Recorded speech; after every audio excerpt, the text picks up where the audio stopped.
தெய்வ திரு சீராளன் நினைவு கல்வி அதிகார அறக்கட்டளை கடலூர் மாவட்டத்தின் கிராமங்கள் தோறும் ஏழை எளிய விளிம்பு நிலை மாணவர்களை கண்டறிந்து கிராமமாக சென்று இடைநிறுத்தம் இல்லா மாணவர்களை உருவாக்க வேண்டும் என்கின்ற நோக்கத்திலே தொடர்ந்து செயலாக்கம் செய்து வருகிறது. என்று கடலூர் மாவட்டத்திற்கு உட்பட்ட தென்தலைக்குளம் பகுதியிலே விளிம்பு நிலை மாணவர்களை ஒருங்கிணைத்து அவர்களுக்கு கருத்துரைகள் வழங்குவதிலே மிகுந்த மகிழ்ச்சி அடைகின்றோம். என் அன்பார்ந்த மாணவ செல்வங்களே, இடைநிறுத்தம் இல்லா மாணவர்களை உருவாக்க வேண்டும் என்பதுதான் நம்முடைய ஒற்றை நோக்கம்.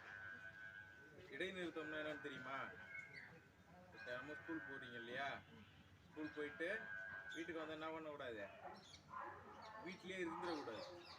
ஸ்கூல் போகாமல் வீட்லேயே இருந்துடக்கூடாது. அதெல்லாம் ட்ராப் அவுட் சொல்லுவாங்க இல்லையா. நான் 5வது வரைக்கும் போவாங்க, 6வது வீட்லேயே இருந்துருவாங்க, 7வது போவாங்க, 8வது வீட்டுக்கு ஸ்கூல் போக மாட்டாங்க. இந்த மாதிரி இருந்தால் என்ன பண்ண முடியாது, படிக்க முடியாது. ஏன் படிக்க முடியாது? நம்ம என்ன சொல்லுவாங்க, நம்ம அப்பா அம்மாட்ட என்ன சொல்லுவாங்க, வீட்டில் கஷ்டமாக இருக்கும். சில வீட்டில் வந்து அப்பா அம்மா சாப்பாட்டுக்கு கஷ்டப்படுற குடும்பமாக கூட இருக்கும். அப்போ என்ன சொல்லுவாங்க, நீ போனால் தான் சாமி, போனால் 200 காசு கிடைக்கும், நீ போய் என்ன பண்ண போகிற, வேலைக்கு போ அப்படின்னு சொல்கிற குடும்பமும் இருக்குது.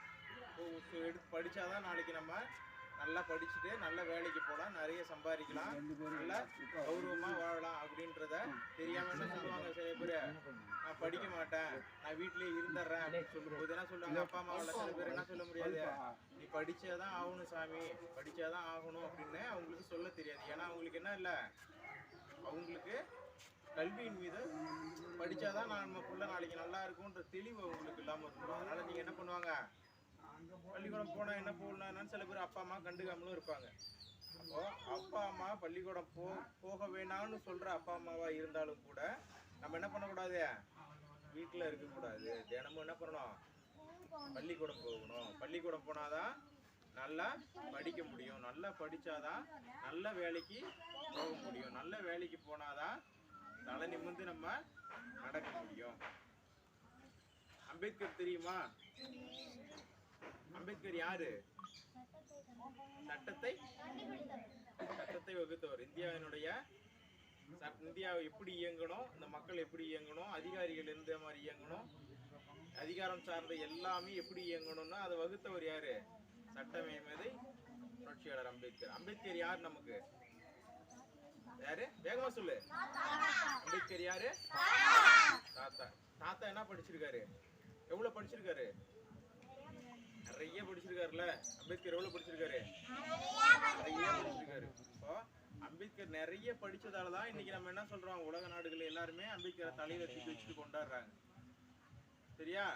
அதிகம் படிச்சதாலதான் இன்னமும் ஆதிக்க சாதியை சேர்ந்தவங்க என்ன பண்ணுது, நம்மளாம் தாழ்ந்த சாதி, மற்றவங்களாம் உயர்ந்த சாதின்னு நினைக்கிறவங்க நம்ம என்ன பண்றான், அம்பேத்கர் அதிகம் படிச்சதுனாலதான் அவரை இன்னும் அவனால ஏத்துக்க மனசே வரமாட்டேங்குது.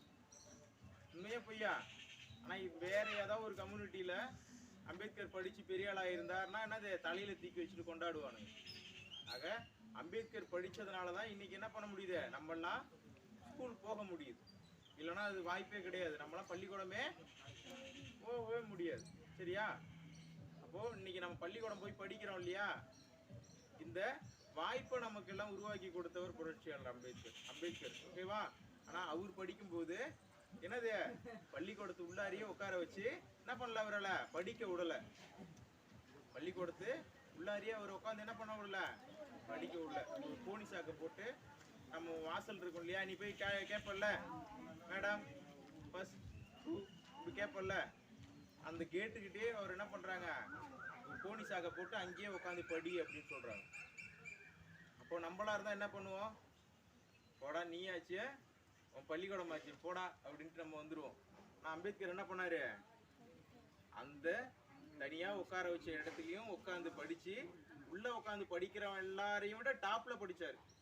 படிச்சுட்டு இன்னைக்கு என்னது, உலக நாட்டுல அம்பேத்கரை போல ஒரு படிப்பாளி இதுவரைக்கும் இல்ல, இனியும் பிறக்க போறதும் இல்லை, இனிமே பிறக்க போறதும் இல்லை.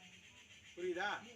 அப்ப என்னது, நமக்கு அம்பேத்கர் என்னது, எல்லா படிக்கிறதுக்கான எல்லா வழிவகையும் உருவாக்கி விட்டுட்டு போயிருக்காரு. நம்ம காசு கட்டி தான் படிக்கணுன்ற எந்த அவசியமும் இன்னைக்கு கிடையாது. நமக்கான எல்லா வழிவகையையும் இன்னைக்கு அம்பேத்கர் நமக்கு செஞ்சு வச்சுட்டு போயிருக்காரு. நம்ம செய்ய வேண்டியது ஒரே இது என்னதுன்னா, நல்லா படிக்கணும், நல்லா படிச்சுட்டு நல்ல வேலைக்கு போகணும். நல்ல வேலைக்கு போயிட்டு அன்னைக்கு எங்களை போல ஒரு வாத்தியாராவோ, ஒரு ப்ரொஃபஸராவோ, ஒரு டாக்டராவோ, ஒரு இன்ஜினியராவோ நீ வந்ததுக்கு அப்புறம் என்ன பண்ணணும்? அன்னைக்கு இந்த இடத்துக்கு நீ வந்ததுக்கு அப்புறம் என்ன பண்ணணும்? என்ன மாதிரி உன்ன மாதிரி என்ன பண்ணணும்? இங்க இருக்கிற ஸ்டூடெண்ட்டுக்கு உன்னோட கீழ்நிலையில இருக்கிற சின்ன பசங்களை நீ என்ன பண்ணணும்? கைட் பண்ணணும். படிக்கிறதுக்கு கைட் பண்ணணும், சொல்லி கொடுக்கணும். படிக்கணும்பா, படிச்சாதான்ப்பா நல்லது அப்படின்னு நீயும் சொல்லணும். அப்ப என்ன பண்ணக்கூடாது? நம்ம படிச்சு மேலே வந்ததுக்கு அப்புறம் நம்மளாச்சு, நம்ம குடும்பமாச்சு, அப்பா அம்மா பொண்டாட்டி புள்ள, நம்ம பணத்தை வாங்கி குட்டி குட்டியா வீட்டுல வச்சுக்கணும். அப்படி இருக்கக்கூடாது. அப்படி இருந்தா நம்ம சமூகம் வளராது. எல்லாருமே படிக்க முடியாது, படிச்சு முன்னேற முடியாது. அப்ப என்ன பண்ணும்? நீ நல்லா படிச்சு நல்ல வேலைக்கு போகணும், அப்பா அம்மாவை நல்லா பார்த்துக்கணும். அதே போல நம்ம வில்லேஜ்ல, நம்ம கிராமத்துல இருக்கிற அன்னைக்கு நீ பெரிய ஆளா இருக்கும்போது உன்ன மாதிரி இருக்கிற சின்ன குழந்தைகளுக்கு நீ என்ன பண்ணும்?